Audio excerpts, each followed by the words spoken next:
देखेंगे वह सोमनाथ मंदिरे ચાલી રહ્યું છે સોમનાથ સ્વાભિમાન પર્વ અને સીધા જ આ દ્રશ્યો शौर्य यात्रा हमें याद दिलाता है कि कितने इस अजस्र अटूट आस्था के पर्व, आस्था के प्रतीक को कितने सहस्त्र बलिदानियों ने अपना सर्वस्व न्यौछावर किया और उन सहस्त्र बलिदानियों के सम्मान में, उन सहस्त्र बलिदानियों के कृतज्ञता ज्ञापन में, उन सहस्त्र बलिदानियों के स्मरणोत्सव में अश्वारोही 108 अश्वारोही चल रहे हैं और प्रधानमंत्री नरेंद्र मोदी के आगे आगे ये कारवां चल रहा है और प्रधानमंत्री नरेंद्र मोदी इस समय सोमनाथ मंदिर की तरफ अग्रसर है।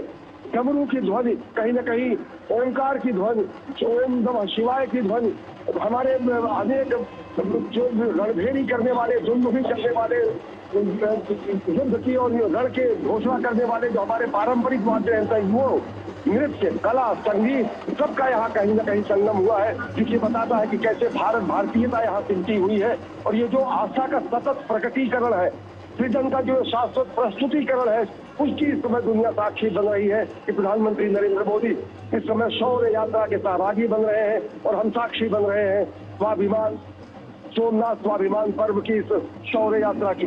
निश्चित तौर से अगर देखें तो यह भक्ति का प्रतीक है, यह शक्ति का प्रतीक है, यह नवनिर्माण का प्रतीक है और यह नव अभिव्यक्ति का भी प्रतीक है, ये नए राष्ट्र के अभ्युदय का भी प्रतीक है।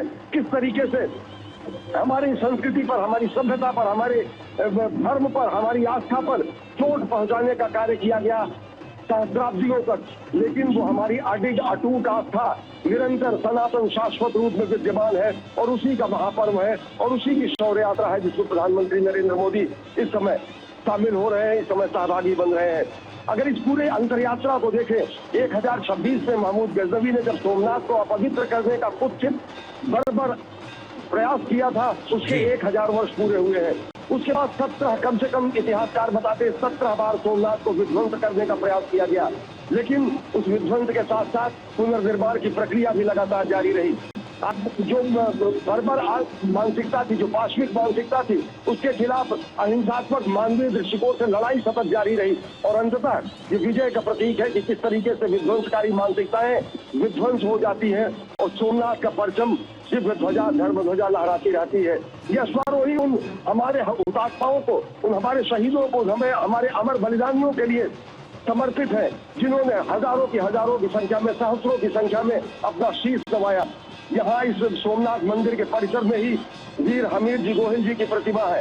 वीर हमीर जी गोहिल, करमपाल सिंह जी, अनेक ऐसे योद्धा यहाँ के रहे, क्षेत्र के योद्धा रहे, अनेक गोहिल परवार योद्धा रहे, अनेक ऐसे राजपूत योद्धा रहे, जिन्होंने अपना सर्वस्व न्यौछावर कर दिया, प्राण का, शरीर का एक एक कतरा और प्राण का एक सर्वोत्तम अपना प्राणोत्सर्ग कर दिया सोमनाथ की रक्षा के लिए। राजा हमीर सिंह गोहिल का जो वक्तव्य है वो याद करने लायक है, वो ध्यातव्य है। यहाँ पर उन्होंने कहा कि शिव भक्तों का शीश झुकता नहीं है, शिव भक्तों का शीश चढ़ता है, शिव भक्तों का शीश शिव के सामने झुकता है, शिव भक्तों का शीश किसी अन्य का शीश किसी अन्य का है। निश्चित तौर से शिव भक्तों का शीश यहाँ पर चढ़ा है और जो अनगिनत शीश चढ़े हैं भगवान शिव के चरणों में सोमनाथ की रक्षा के लिए, यह अश्वारोही उन्हीं के प्रतीक हैं, कृतज्ञता ज्ञापन कर रहे हैं, उन्हीं के लिए उनके बलिदान का स्मरणोत्सव कर रहे हैं और उसी का धन्यवाद ज्ञापन है समूचे राष्ट्र की ओर से। और समूचे राष्ट्र की ओर से इस यात्रा का प्रतिनिधित्व कर रहे हैं प्रधानमंत्री नरेंद्र मोदी, जो कि आजीवन युवावस्था में, मुख्यमंत्रित्व काल में, प्रधानमंत्रित्व काल में सोमनाथ से जुड़े रहे, अगाध शिव के भक्त, अनन्य उपासक है, तो मां भारती के साधक भी है।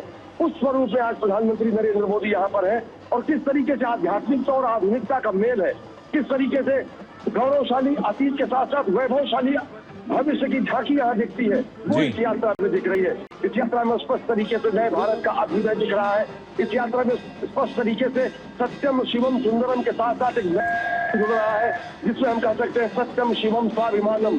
सत्य शिव है, शिव सुंदर है और सबसे सुंदर स्वरूप अगर कोई है तो स्वाभिमान का स्वरूप है, राष्ट्रीय स्वाभिमान का स्वरूप है। राष्ट्रीय स्वाभिमान और गर्व का मानबिंदु सोमनाथ है और सोमनाथ के रक्षा के लिए, सोमनाथ के पुनर्निर्माण के लिए, सोमनाथ के पुनर्स्थापना के लिए, सोमनाथ के पुनर्विकास के लिए जिन जिन महिषियों ने, जिन जिन महामानवों ने, जिन जिन बलिदानियों ने, जिन जिन हुतात्माओं ने अपना योगदान दिया है, उनको समर्पित है ये यात्रा। निश्चित तौर से शंकर, भगवान शंकर जिस रूप में है, तो भगवान शंकर का वही रूप है जो कि सृजन भी करता है, संहार करता के रूप में भी है, पालक के रूप भी है, पोषण पालक पालक के रूप में पालक सनातन धर्म की जो मानसिक जो हमारे मूल बिंदु है वो यहाँ पर व्याख्यायित हो रहे हैं। और निश्चित तौर से पूरी दुनिया ये देखेगी और दुनिया को आत्मसात करना पड़ेगा कि दुनिया के इतिहास में सारी जो सभ्यताएं थी, सारी जो पुरानी संस्कृतियां थी, वो बर्बर आक्रांताओं के आक्रमण से वो धूसरित हो गई, इतिहास के पन्नों में सिमट गई। लेकिन हमारी सत्य सनातन शाश्वत भारतीय संस्कृति है जो कि हमेशा अनवरत, हमेशा हमें विद्यमान है, अखंड सहस्राब्दियों से और भविष्य के अखंड सहस्राब्दियों तक। तो ये उस बात का प्रमाण है कि किस तरीके से प्रहार पर, किस तरीके से संहार पर सृजन की विजय होता है। और ये यात्रा समर्पित है उन्हीं हुतात्माओं के लिए, शहीदों के लिए, बलिदानियों के लिए, अमर बलिदानियों के लिए, मनुष्यों के लिए, कर्मवीरों के लिए, युद्धवीरों के लिए, जिन्होंने अपना सर्वस्व न्यौछावर किया सोमनाथ की रक्षा में, सनातन की रक्षा में, शाश्वत मूल्यों की रक्षा में, राष्ट्र की रक्षा में, राष्ट्र के मान बिंदुओं और आध्यात्मिक केंद्रों की रक्षा में। और ये पूरी की पूरी यात्रा उन्हीं के लिए समर्पित है, उन्हीं के लिए पूरी तरीके से ये समर्पित है।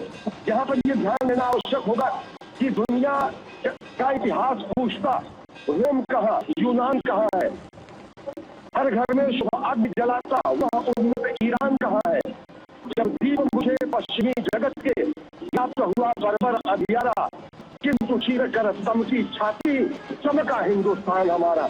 तो सोमनाथ वो प्रकाश स्तंभ है जो अनेक प्रहारों के बाद भी हमेशा देदीप्यमान रूप में, हमेशा प्रकाश के स्तंभ के रूप में पूरी दुनिया का मार्गदर्शन करता रहा। राष्ट्र की मनीषा का, राष्ट्र के चिंतन का, राष्ट्र के आस्था का, राष्ट्र के विचार का, राष्ट्र के कर्म का, राष्ट्र के धर्म का मार्गदर्शन करता रहा ये प्रकाश स्तंभ। और सोमनाथ के रक्षा के लिए, हमारे आध्यात्मिक केंद्रों की रक्षा के लिए जिन्होंने बलिदान किया है, उनको समर्पित है ये यात्रा। बिल्कुल अश्विनी, प्रकाश पुंज की बात की जाए, जिस तरीके से इस शौर्य यात्रा में हम देख पा रहे हैं कितनी भारी संख्या में जो लोग हैं वो पहुंचे हैं, हजारों की तादाद, ना सिर्फ सड़क के दोनों छोर पर लोगों को जहां जगह मिल रही है, घरों की छतों से भी वो इस शौर्य यात्रा का हिस्सा बनना चाह रहे हैं, जहां पे हम देख पा रहे हैं प्रधानमंत्री नरेंद्र मोदी को। और कहीं ना कहीं ये नाद है भारत के स्वाभिमान का, और इसके साथ साथ अखंड भारत की जो झलक है, जो बानगी है, वो भी यहाँ नजर आ रही है। अलग अलग राज्यों की लोक संस्कृति की बात की जाए, वो भी यहाँ प्रदर्शित की जा रही है, उसकी भी प्रस्तुतियां दी जा रही हैं, और एक संदेश भी कि ना सिर्फ अखंड सोमनाथ बल्कि अखंड भारत, और यही संदेश आज पूरे विश्व को। निश्चित तौर से समूचा भारत यहाँ पर सिमट कर आया है, समूचे भारत की झलक यहाँ पर दिखती है। यहाँ पर गुजरात के नृत्य हैं, यहाँ पर जनजातीय नृत्य हैं, यहाँ पर अगर दक्षिण भारत के नृत्य हो रहे हैं तो यहाँ पर उत्तर भारत के अनेक ऐसे जो सांस्कृतिक कार्यक्रम है उनका प्रदर्शन हो रहा है। हजारों की संख्या में विप्र बटुक शंख ध्वनि करते हुए, डमरू ध्वनि करते हुए चल रहे हैं, अश्वारोही चल रहे हैं जो कि हमारा संस्कृति के प्रतीक है। और उन अश्वारोहियों के हृदय, उनके हाथ में है भगवा ध्वज, वो भगवा ध्वज जो कि हमारे धर्म ध्वजा है, वो भगवा ध्वज जिसके लिए जो हमारे जो केसरिया ध्वज जो है हमारा, वो केसरिया ध्वज जो हमारे बलिदानियों के रक्त से देदीप्यमान है, वो केसरिया ध्वज जिसमें हमारे बलिदानियों का रक्त का सम्मिश्रण है, वो हाथों में थामे गर्वोन्नत तरीके से गौरवशाली अतीत से प्रेरणा लेते हुए वैभवशाली भविष्य के निर्माण के लिए ये यात्रा निकाली गई है, जो कि नए भारत के अभ्युदय की, नए भारत के उत्कर्ष की, भारत के सांस्कृतिक राष्ट्रवाद के चरमोत्कर्ष के कहीं ना कहीं बिंब प्रस्तुत करता है। और निश्चित तौर से देखें कि जो मनोहारी दृश्य है जिसमें हर आयु वर्ग, महिला, पुरुष, स्त्री, बालक, हर कोई शामिल है, देश के कोने कोने से आए हुए लोग शामिल है। देश की हमारी विविधता की झांकी यहाँ पर है, एकता में अनेकता का, तो हमारा जो अनेकता में एकता का जो हमारा स्वरूप है वो यहाँ पर है। और प्रधानमंत्री के ऊपर पुष्प वर्षा हो रही है, प्रधानमंत्री के ऊपर लोग उनकी एक झलक पाने के लिए आतुर हैं। प्रधानमंत्री इस समय नरेंद्र मोदी लगातार अभिमुख है, लगातार चल रहे हैं सोमनाथ मंदिर की तरफ, और ये यात्रा कहीं न कहीं हमारे बलिदानियों के लिए समर्पित है, जिन्होंने अपने शरीर का कण कण और जीवन का क्षण क्षण राष्ट्र निर्माण के लिए समर्पित कर दिया। भगवान शिव का जो स्वरूप है या जो भारतीय संस्कृति का जो स्वरूप है, हमने दुनिया के सारे बर्बर लोगों का, आक्रांताओं लोगों को, दुनिया के शोषित, पीड़ित, वंचित लोगों का अपने हृदय स्थल में स्थान लिया। हमारी संस्कृति वो है, हमारी संस्कृति वो है जो कि कहती है कि विश्व का कल्याण हो। हमारी संस्कृति वो कुटुंबकम कहती है, हमारी संस्कृति कहती है धर्मो रक्षते रक्षिता, हमारी संस्कृति कहती है वयम राष्ट्रीय जागृयाम पुरोहिता और राष्ट्र को जगाने के लिए पुरोहित स्वरूप में इस समय प्रधानमंत्री नरेंद्र मोदी का ये रूप दिखता है, जब वो सोमनाथ मंदिर में पूजा अर्चना आराधना के लिए, राष्ट्र कल्याण, राष्ट्र निर्माण के लिए, विश्व कल्याण के लिए प्रार्थना करने के लिए अभिमुख है, शौर्य यात्रा में इस समय शामिल है। निश्चित तौर से अगर देखें कि हमारी वही संस्कृति है जिसने पूरी दुनिया को ज्ञान का दीप दिया, विज्ञान का ज्ञान दिया। हमारी संस्कृति ने दुनिया को मोक्ष का मार्ग दिखाया, हमारी संस्कृति ने मुक्ति का मार्ग दिखाया। हमने कभी किसी का शोषण नहीं किया। दुनिया जानती है गोपाल राम के नामों पर कब हमने अत्याचार किए। कोई बतलाए काबुल में जाकर कितनी मस्जिद तोड़ी। भूभाग नहीं, शत शत मानव के हृदय जीतने का निश्चय, तन मन हिंदू, जीवन हिंदू, रग रग हिंदू मेरा परिचय। इस तरीके से अभिव्यक्ति की गई है भारतीय संस्कृति की। हम तो लोगों के हृदय जीतने की आकांक्षा रखते हैं। हम लोगों के हृदय जीतने का, हम भूभाग और भौगोलिक विन्यास को जीतने की आकांक्षा नहीं रखते हैं। भारतीय संस्कृति दिलों पर राज करने की, दिलों पर शासन करने की आकांक्षा रखती है, और जो दिलों पर शासन करने की आकांक्षा होती है वो अमर होती है, अडिग होती है, अमित होती है, अक्षुण्ण होती है, निरंतर होती है, सतत होती है। और वही सातत्य प्रवाहमान सनातन संस्कृति का प्रवाह यहाँ दिख रहा है, जब हजारों की संख्या में लोग प्रधानमंत्री नरेंद्र मोदी के अनुगामी होकर इस समय सोमनाथ मंदिर की तरफ लगातार बढ़ रहे हैं, कृतज्ञता ज्ञापन कर रहे हैं, श्रद्धांजलि अर्पित कर रहे हैं, शब्दांजलि अर्पित कर रहे हैं, कार्यांजलि अर्पित कर रहे हैं, अपने भावांजलि अर्पित कर रहे हैं अमर बलिदानियों के लिए, हुतात्माओं के लिए, जिन्होंने सोमनाथ की रक्षा की, जिन्होंने हमारे शाश्वत मूल्यों की रक्षा की, आध्यात्मिक केंद्रों की रक्षा की, भारतीयता की रक्षा की। बिल्कुल अश्विनी,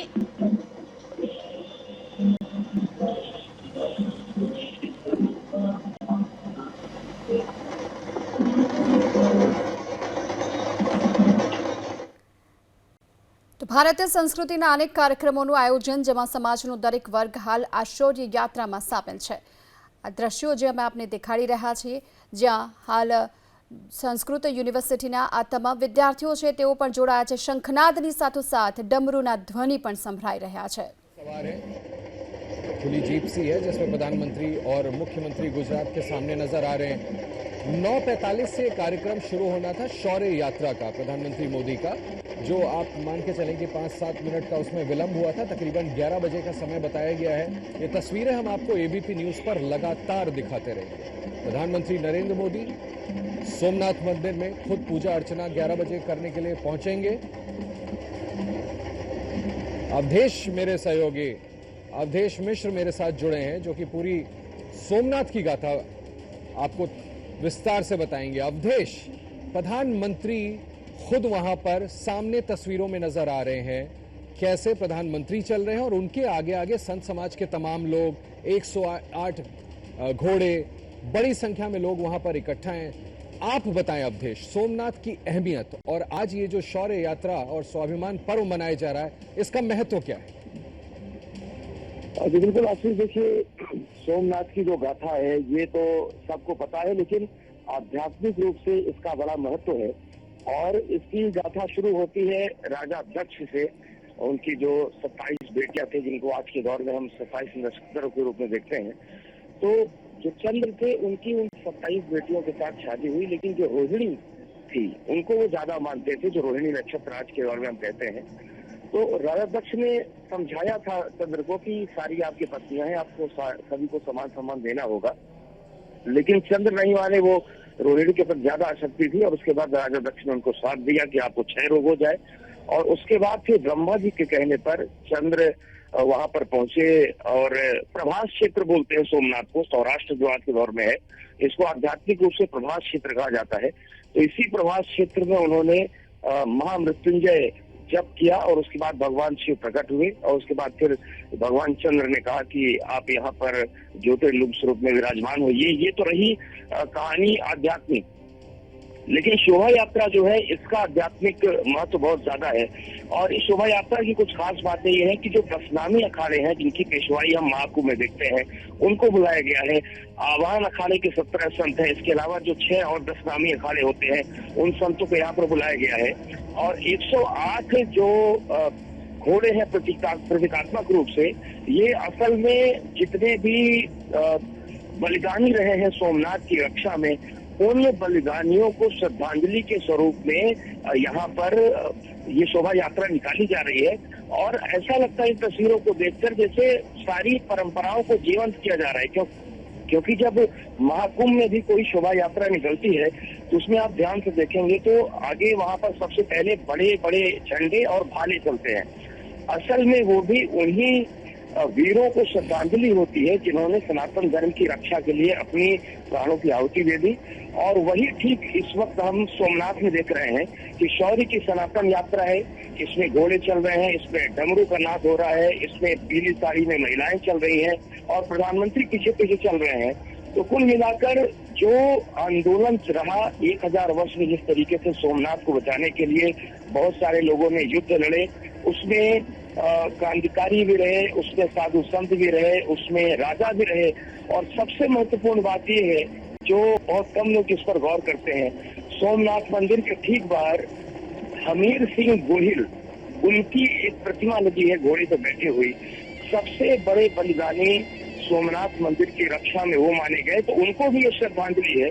ये जो अलग अलग तस्वीरें हम देख रहे हैं, 5 तस्वीरें, लेकिन इन सब के बीच जो गोहिल जी की तस्वीर है उस पर कम लोगों की नजर जाती है। 16 साल की उम्र थी और लगभग 12वीं-13वीं शताब्दी के दौर की घटना है जब सोमनाथ मंदिर पर आक्रमण हुआ और 16 साल की उम्र में हमीर सिंह गोहिल ने लगभग 200 लोगों को लेकर सोमनाथ मंदिर के अंदर डेरा डाला। 11 दिन तक युद्ध चला और 11वें दिन गोहिल शहीद हुए। लेकिन उससे जो आक्रमणकारी थे उनको समझ में आ गया कि ये ताकत केवल गोहिल की नहीं है, एक 16 साल की लड़की की नहीं है, ये ताकत सोमनाथ की है।